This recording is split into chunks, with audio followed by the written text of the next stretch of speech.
always difficult to identify anti-Semitism and explain it because it's a shape-shifting phenomenon when we're thinking about the type of anti-Semitism that we've seen throughout the ages.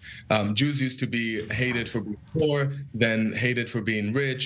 We are hated for being globalist, but also for being nationalist. We are hated for promoting social justice and human rights, but also for violating them in Israel.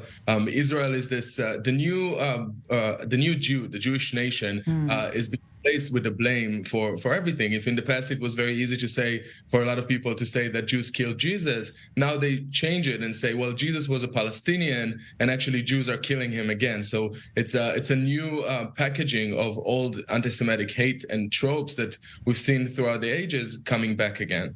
Yes, and this is perhaps one of the most perplexing issues about it, that Israel, the Jews, are both the victim here and the aggressor at the same time, and it's so difficult to wrap our heads around it. But are we going back to the times in history when Jews had to hide their Jewishness? Is there any way to put the anti-Semitic genie back in the bottle?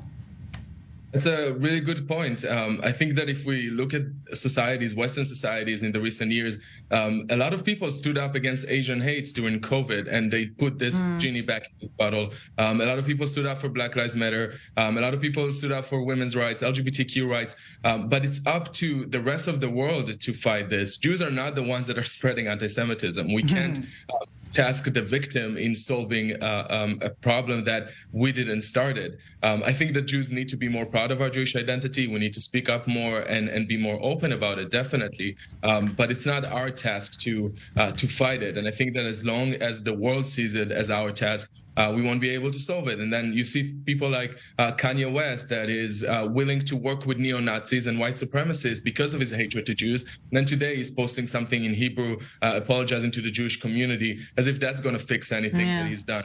But we're seeing this phenomenon returning over and over again.